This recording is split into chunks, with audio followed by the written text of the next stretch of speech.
नमस्ते, स्वागत है आपका self study with Kiran Yadav 82 के यूट्यूब चैनल पर। आज इस वीडियो में हम हिंदी भाषा एवं साहित्य का वस्तुनिष्ठ इतिहास जो पुस्तक है सरस्वती पांडे गोविंद पांडे की, उसमें से आज हम प्रयोगवाद और नई कविता जो है वो पढ़ने जा रहे हैं। ये जो सरस्वती पांडे गोविंद पांडे की पुस्तक जो है, इसमें आपको व्याकरण से लेकर हिंदी साहित्य जो है वो संक्षेप में दिया हुआ है। आप जब गहन अध्ययन कर लें, हिंदी साहित्य का व्याकरण पढ़ लें, तो आप एक बार संक्षेप में इस पुस्तक से अपना जो है पढ़ सकते हैं।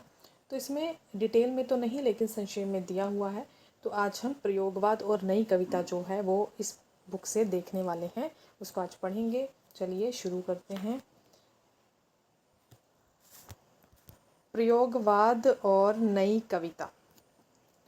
प्रयोगवाद का आरंभ सन 1943 ईस्वी में सच्चिदानंद हीरानंद वात्स्यायन अगे के संपादकत्व में प्रकाशित तार सप्तक से माना जाता है। ठीक है, तो प्रयोगवाद का आरंभ कब से माना जाता है? अगे जी के तार सप्तक की शुरुआत जहाँ से होती है, उनका जो तार सप्तक है उनके संपादकत्व में जब प्रकाशित होता है तार सप्तक पहला, जिसे हम तार सप्तक नाम से जानते हैं, सन 1943 में, तो यहीं से इसी तार सप्तक से प्रयोगवाद का जो आरंभ है वो माना जाता है। तार सप्तक में 7 कवि संग्रहित हैं। ठीक है, तो जो तार सप्तक है उसमें कितने कवि संग्रहित हैं? 7 कवि। आगे है प्रयोगवाद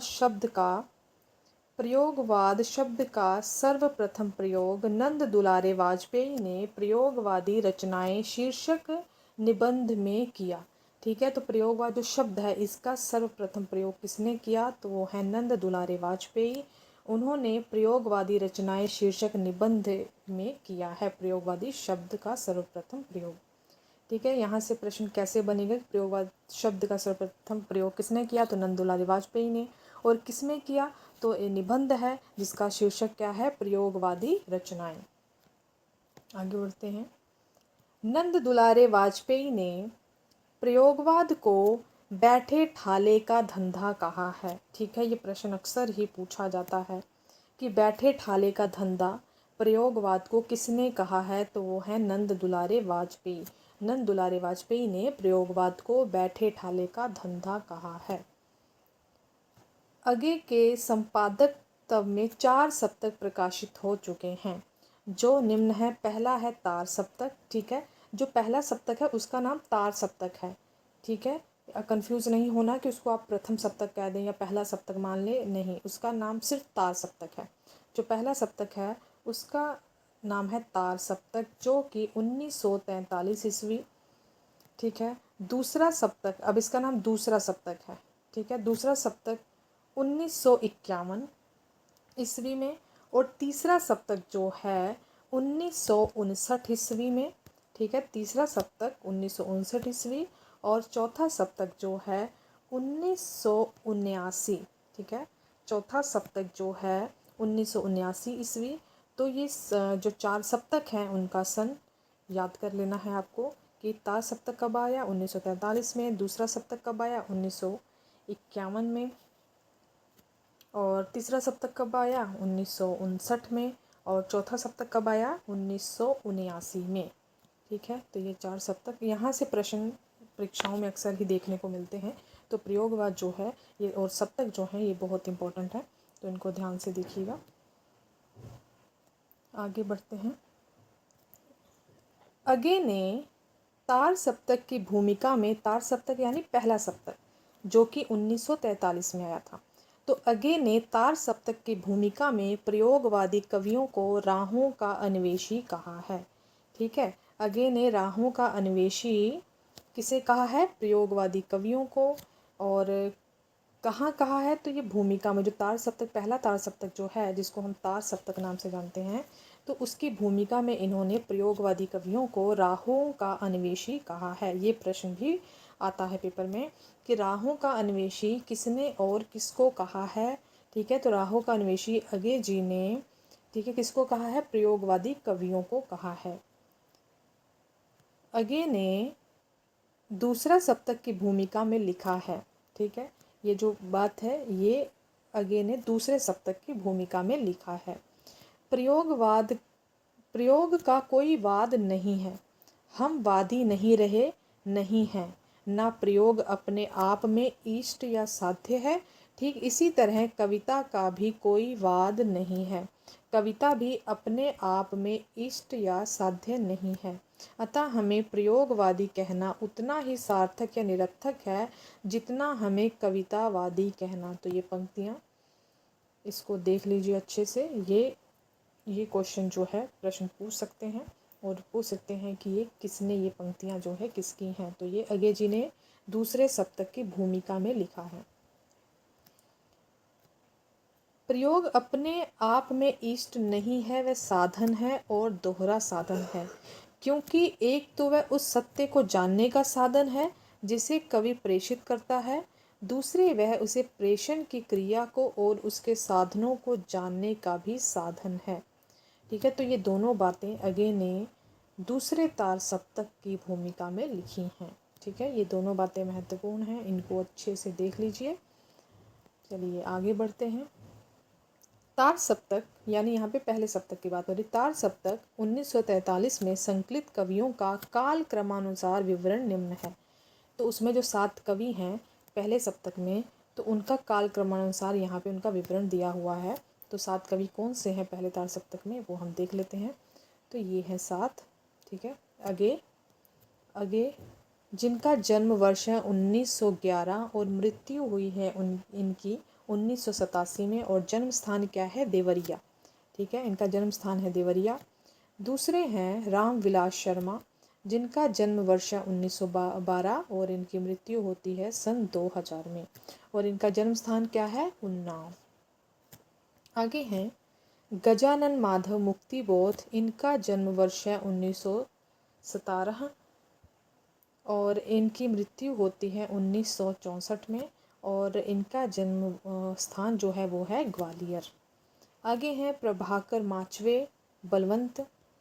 ठीक है, जिसे कहते हैं निकनेम, तो इनका भी निकनेम है बलवंत।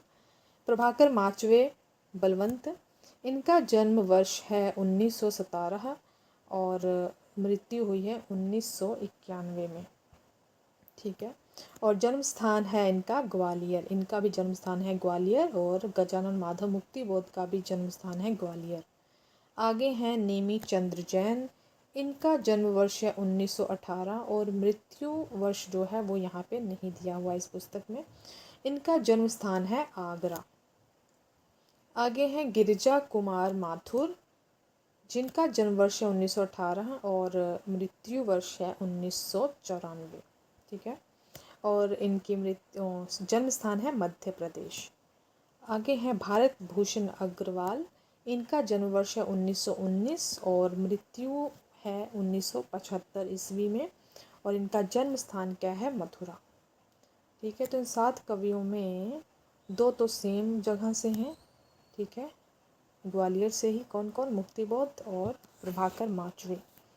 सबसे बड़े हैं अगे जी, फिर उनसे छोटे रामविलास शर्मा, फिर उनसे छोटे गजानन माधव मुक्तिबोध, फिर उनसे छोटे नहीं उन्हीं के बराबर हैं प्रभाकर माचवे, फिर उनसे दोनों से छोटे हैं नेमीचंद जैन, फिर गिरजा कुमार माथुर, फिर सबसे छोटे इसमें हैं 1919 ईस्वी में जिनका जन्म हुआ है, तो वो हैं भारत भूषण अग्रवाल।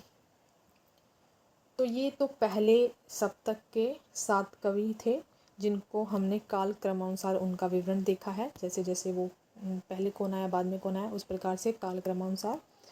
अब हम दूसरा सप्तक जो कि 1951 में आया था, दूसरा सप्तक, इसके कवियों का काल क्रमानुसार विवरण देख लेते हैं।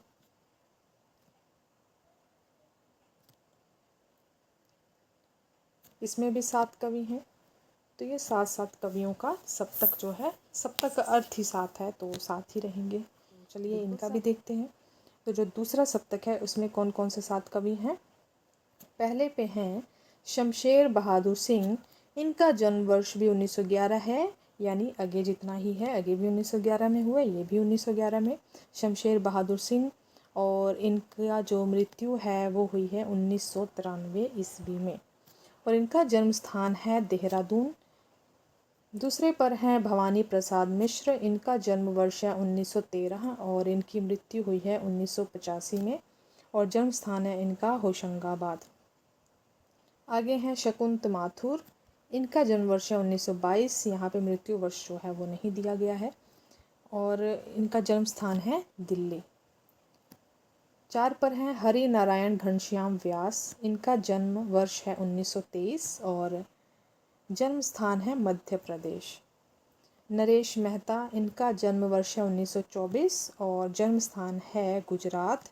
धर्मवीर भारती का जन्म वर्ष है 1926 और इनकी मृत्यु हुई है 1997 में और इनका जन्म स्थान है इलाहाबाद।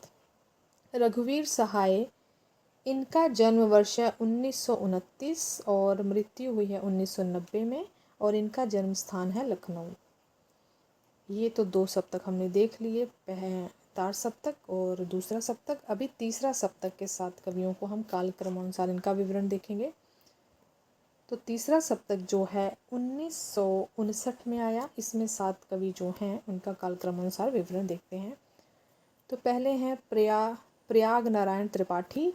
इनका जन्म वर्ष है 1919 और जन्म स्थान है रायबरेली। आगे है मदन वात्स्यायन। इनका जन्म वर्ष है 1922 और इनका जन्म स्थान जो है वो नहीं दिया हुआ है यहाँ पे। आगे हैं कवि विजय देव नारायण शाही। इनका जन्म वर्ष है 1924 और मृत्यु 1982 में हुई और जन्म स्थान इनका काशी। विजय देव नारायण शाही के बाद है कुंवर नारायण। इनका जन्म वर्ष है 1927 और जन्म स्थान है इनका फैजाबाद। ठीक है। आगे हैं कुंवर नारायण के बाद सर्वेश्वर दयाल सक्सेना, जिनकी यूजीसी नेट में आपको बकरी नाटक लगा हुआ है इन्हीं का।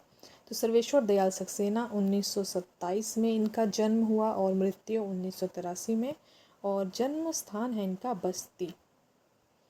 ठीक है, बस्ती इनका जन्म स्थान है। आगे हैं केदारनाथ सिंह। इनका जन्म वर्ष है 1932 और इनका जन्म स्थान यहाँ पे नहीं दिया हुआ है। केदारनाथ सिंह के बाद हैं कीर्ति चौधरी। इनका जन्म वर्ष 1935 और जन्म स्थान है इनका उन्नाव। अब आते हैं चौथे सप्तक पर। चौथा सप्तक जो है 1979 में आया था। तो इसमें संकलित जो 7 कवि हैं चलिए उनको देख लेते हैं। पहले पे हैं अवधेश कुमार, दूसरे पर है राजकुमार कुंभज, 3 पर है स्वदेश भारती, 4 पर है नंद किशोर आचार्य, 5 पर सुमन राजे, 6 पर श्री राम वर्मा और 7 पर राजेंद्र किशोर। प्रश्न इस प्रकार से बनता है कि इन कवियों के नाम दे दिए जाते हैं, पूछते हैं कौन से सप्तक से हैं, इनमें से कौन से 3 कौन से सप्तक में नहीं आते हैं, ऐसे करके पूछ लेते हैं। तो ये 7 के 7 नाम इनके सप्तक के अकॉर्डिंग जो है आपने याद करने हैं। आगे है प्रयोगवाद का प्रवर्तन करने का श्रेय सच्चिदानंद हीरानंद वात्स्यायन अगे को दिया जाता है।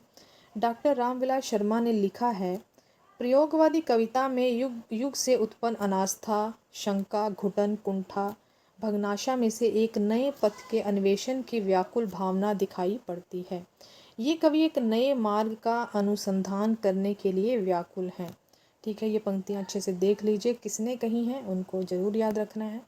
ठीक है, किसने कही है? डॉक्टर रामविलास शर्मा ने। प्रयोगवाद की प्रमुख प्रवृत्तियाँ हैं। ठीक है, प्रयोगवाद की प्रमुख प्रवृत्तियाँ क्या हैं? अहमवादी प्रवृत्ति का प्राधान्य। दूसरी प्रवृत्ति है यथार्थवाद का आग्रह। तीसरी प्रवृत्ति क्या है? प्रयोगवाद की निराशावाद। 4 पर है विशेषता प्रयोगवाद की बौद्धिकता का प्राधान्य।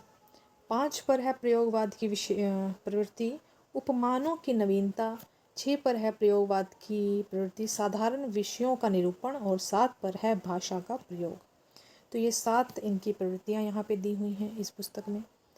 तो आगे देखते हैं। प्रयोगवाद फ्राइड के दर्शन से प्रभावित है। ठीक है, तो पूछ लिया जाए कि प्रयोगवाद किसके दर्शन से प्रभावित है, तो वो फ्राइड के दर्शन से प्रभावित है। प्रयोगवाद के संदर्भ में कुछ विद्वानों के मत इस प्रकार हैं, तो देख लेते हैं विद्वानों के मत। प्रयोगवाद शैलीगत विद्रोह है, ये किसने कहा है? डॉक्टर नगेंद्र ने। किसके संदर्भ में? प्रयोगवाद के लिए कहा है। प्रयोगवाद शैलीगत विद्रोह है, ये किसने कहा है? डॉक्टर नगेंद्र ने। प्रयोगवाद दृष्टिकोण का अनुसंधान है, ये कहा है केशरी कुमार ने। प्रयोग कलात्मक अनुभव का क्षण है, ये किसने कहा है? रघुवीर सहाय ने। और प्रयोगवाद के लिए कहा है समाज के हित में जैसी क्रांति का सतत प्रक्रिया काम्य है, वैसे ही रचना के हित में प्रयोग की। तो ये डॉक्टर राम स्वरूप चतुर्वेदी जी ने प्रयोगवाद के लिए कहा है। तो इस पुस्तक में प्रयोगवाद के लिए इतना ही है। ठीक है, तो आज हमने पढ़ा सरस्वती पांडे, गोविंद पांडे की पुस्तक से प्रयोगवाद और नई कविता। ठीक है, मिलते हैं अगली वीडियो में किसी